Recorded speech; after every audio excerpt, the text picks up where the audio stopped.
So far, 9 out of 9, they are multiple co-founders. So we haven't invested in a single founder. Never say never, but it's less likely. 2 to 3 works great. We invested in also bridge links as four co-founders.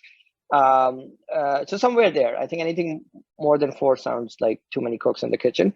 The reason for that is going back to that probability of success part of the framework, right? So we know doing a startup is hard, especially making something that's going to be really, really big is very hard. It takes, probably a decade. It requires, not just one particular skill set, but it requires you to be, like good at hiring. It requires you to be good at actually talking about the company, fundraising. Most of these are tech companies, so it requires you knowing tech, it requires you knowing operations. So that's just a lot. I mean, the bar for a single founder just goes so high for one person to embody all of this.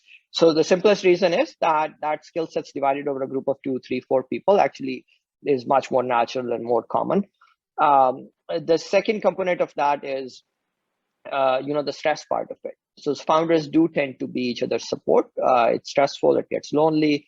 And no matter how close you are to a team, no matter how much you say that our company is like a family, if you are the sole founder and CEO, there are things you're never gonna be able to tell your team because, like maybe the company's runway is running really short. And if you really start, this doesn't mean don't be honest, but like if you really are stressed and you show that to everyone, you're going to stress everyone out as well. But if you are multiple founders, you can, like share that.